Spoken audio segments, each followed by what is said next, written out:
Let's move on to Nord Stream now, as long as you don't have anything more to add to that. There was the recent Seymour Hersh article, obviously, and I think everybody at the brain knew who blew up Nord Stream, but this is sort of the nail in the coffin for the Western story, if you will. He says that the explosives were planted in June during a joint exercise between the U.S. and Norway. What do you make of that? Do you believe this story? Do you think that it is accurate? Well, let me just start again by, the full disclosure. I'm very good friends with Cy Hersh. We've been friends for a quarter of a century now. So I'm biased. So I'm admitting my bias right up front. But this isn't the bias of somebody who's enamored and blinded and all that. It's the bias of somebody who's watched a legendary investigative journalist ply his trade for a quarter of a century. And I've seen just how professional this guy is. So for Cy Hersh to write an article like this isn't, the act of a desperate young journalist trying to make a name for himself. This is an 85-year-old legend who doesn't really need to be doing this, but felt compelled to do it because the story is so important. And people are talking about his sources. I'm just telling you right now that Cy Hersh, A, has great sources. B, he's the kind of journalist that when you read his reporting, you can't name the source. I have gone through a lot of articles that have come out that are that today written by lesser journalists who piece together a narrative, and I'm reading it going, Jake Sullivan, Tony Blinken, Lloyd Austin, dude from the Pentagon. And I can name all their sources just by reading it because it becomes so obvious. He's done no effort to disguise these people. Cy Hersh is a success, and people come to him because when he writes his articles, nobody can reverse engineer the article and say, this is your source. And that frustrates the living you-know-what out of people because they're like, well, where's yours? I've been reporting on this. I don't. Cy has sources. Those sources are good. Now, we live in the real world. Has Seymour Hersh ever been burned by a source? Yeah, he'll be the first to admit it. But, there's at least two occasions that I know of where Cy had a source. The source was vetted, and Cy ran with the source, and it turned out the source was not telling the truth. So, is it possible that Cy has a source here that is doing this?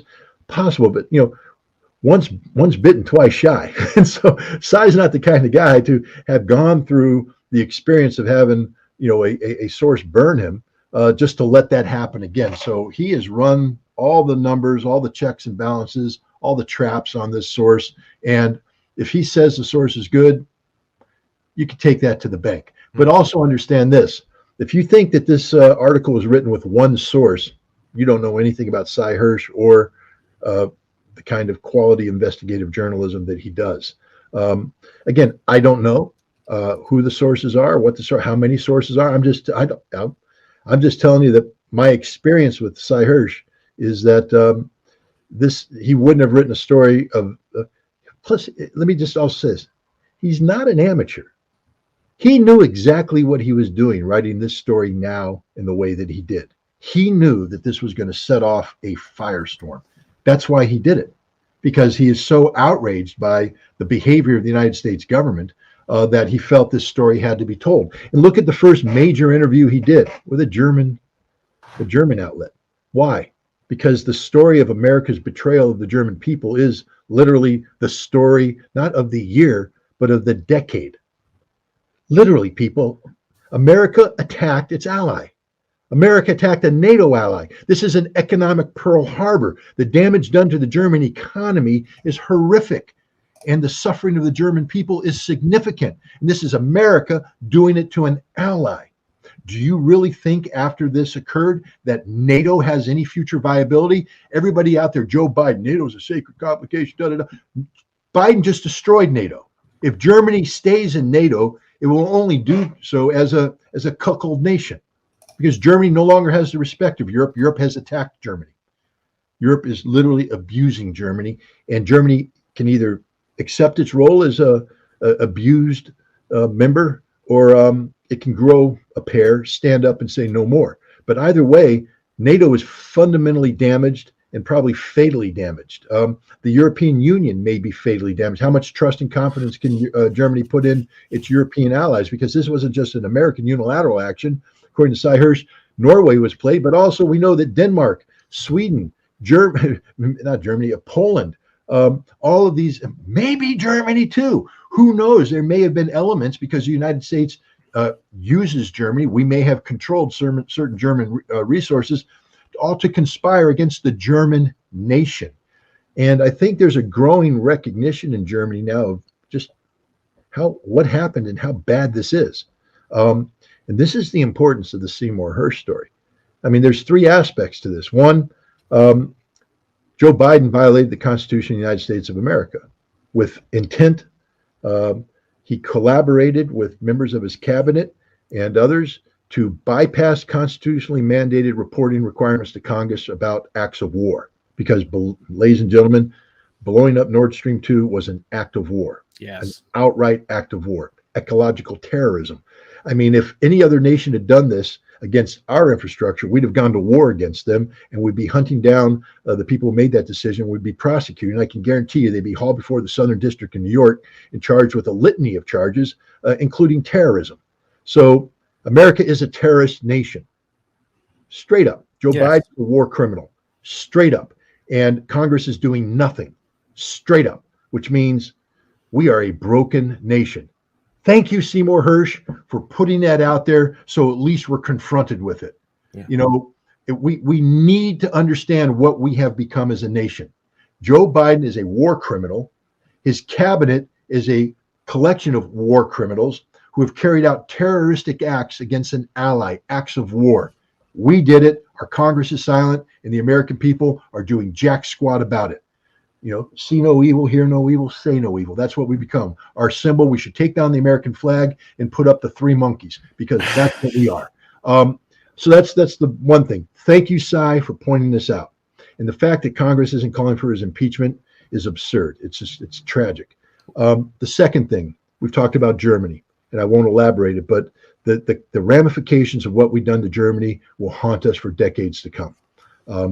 I just think that this is literally the straw that broke the camel's back, and we're going to be watching German disengagement from America. If I were the Germans, in a year's time, there wouldn't be a single American base left on German soil. The relationship is over. I'd be recalling my ambassador. I'd be kicking out the American ambassador, and I would be saying, this is the enemy.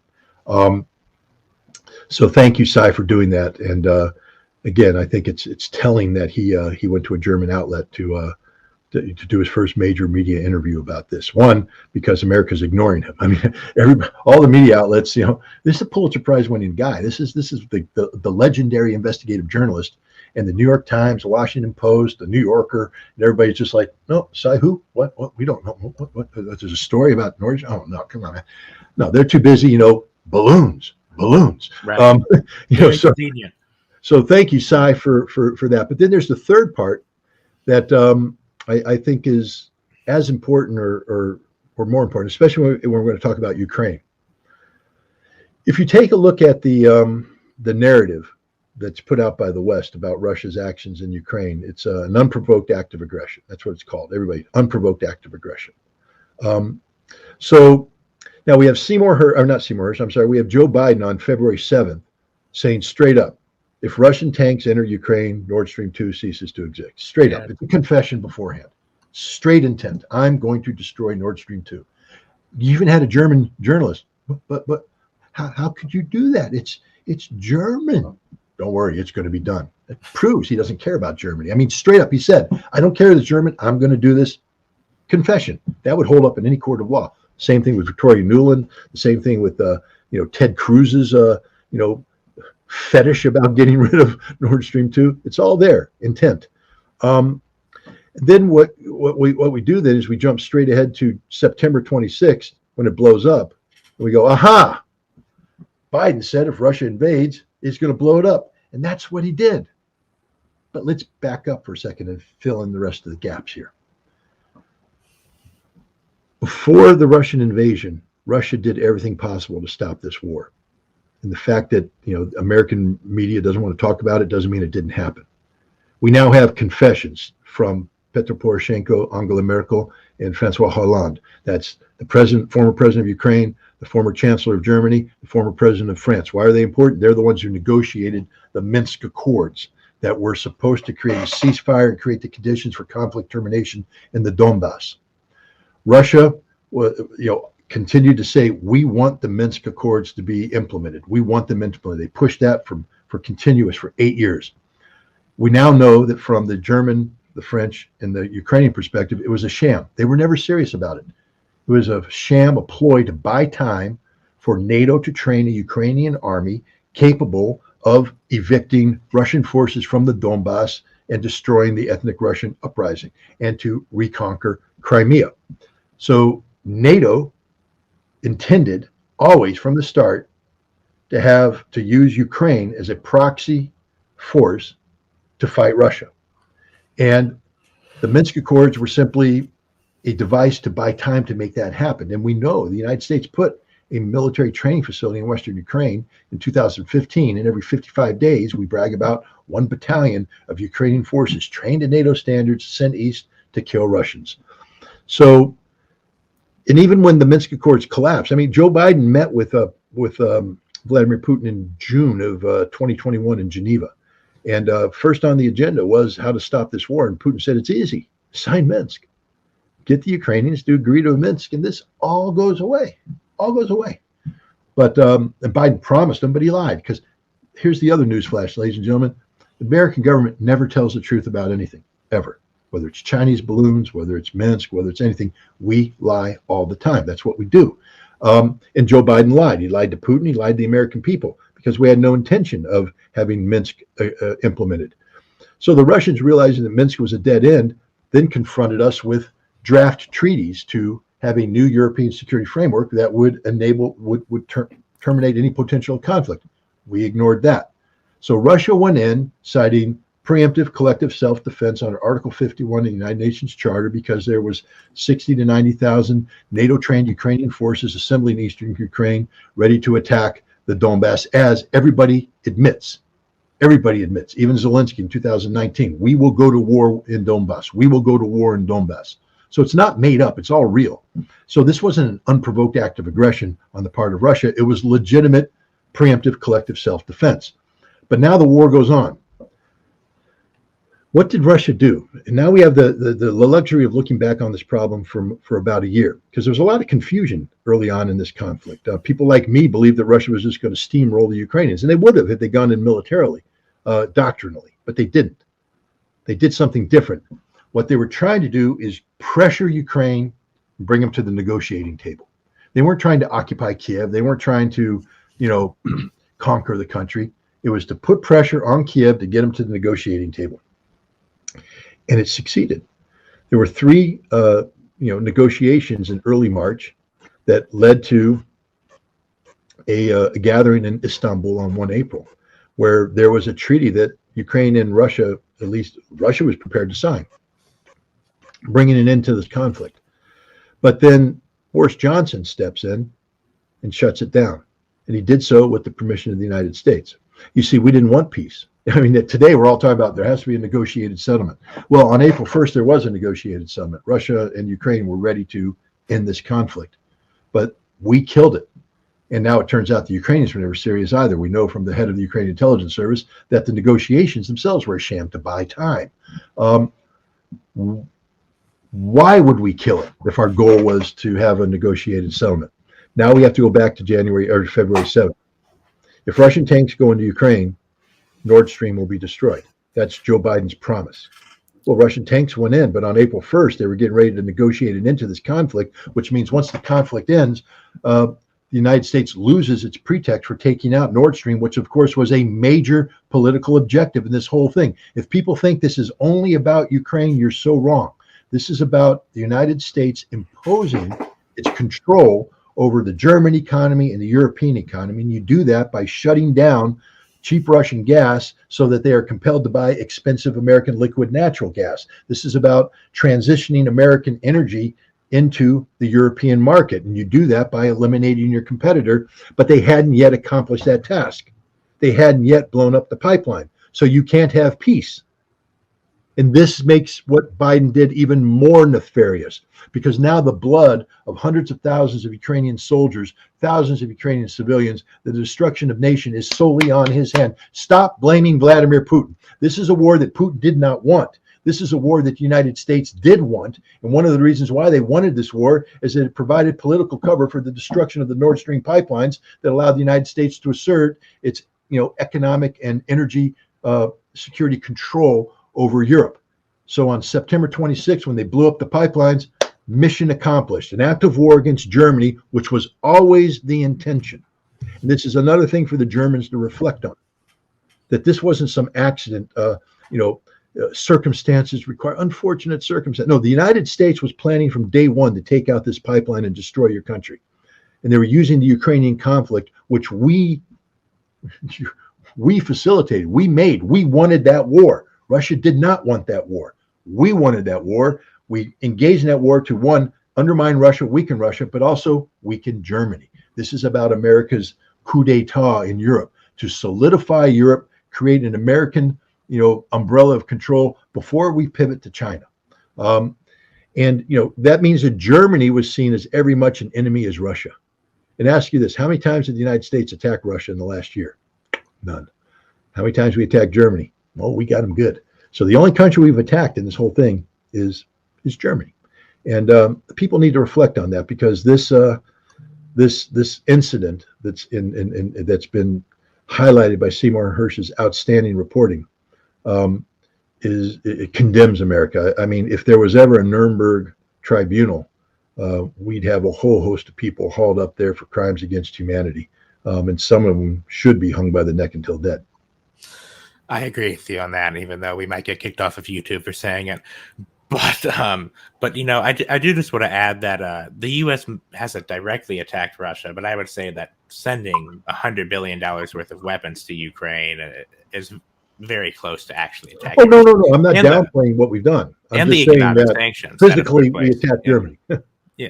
Yeah, it's an act of war against Germany. I believe it was the first head of NATO. I forget his name. He said that the entire reason that NATO exists is to keep the Lord Ismay. Is that his name? Yeah. He said the entire reason the NATO exists is to keep the Americans in, the Germans down, and the Russians out. And that's exactly what's happening. They're keeping Germany down. Germany and Russia are like trading partners made in heaven. Russia has all the resources, all the oil. Germany has production capacity. They need the resources and they need the electricity. If Germany and Russia partnered up, they would be a very, very unstoppable duo. And the United States and the West, they've realized that for centuries. That's why they sent Hitler after Russia to start, right? Because they didn't want Russia and Germany coming together. I mean, before the start of World War II, Germany had the second largest socialist party in the world outside of Russia, So they were very close to becoming friendly with Russia, and the U.S. could just not have that. But yes, it's an act of war against Germany, like you're saying. We now have NATO leadership. Stoltenberg, he had a press conference a couple days ago, and he said, what did he say? He said that that NATO will be starting to look at underwater infrastructure, protecting underwater infrastructure after the devastating attacks on Nord Stream. It's just so it's so crazy. It's hypocritical.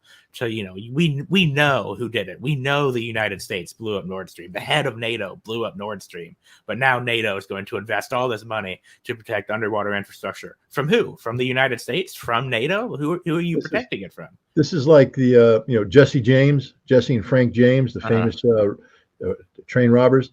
This would be the equivalent of them after taking down a number of Union Pacific trains, coming up and saying, we're going to organize a committee to study train security and how to prevent robberies against trains. So the train robber is going to have a committee to discuss how to prevent robbing trains. Yeah, and that's Stoltenberg and the United. We're now going to take a look at underwater security. Really? Do you really think anybody's buying into this? I mean, it's at some point in time, it's like a bad Monty Python skit. I just keep feeling like I'm looking at outtakes going, it should be funny, but it's not funny because you got a bad actor up there. But try again, guys. But tweak it a little bit harder. Let's get some Monty Python, Search for the Holy Grail type stuff in here. But it's not real. It's a parody. I mean, it's a joke. This guy gets up there and you know, I don't like making fun of people's physical appearance because you don't know, but I mean, his whole approach and the way he talks, it's almost like it's done on purpose to look foolish.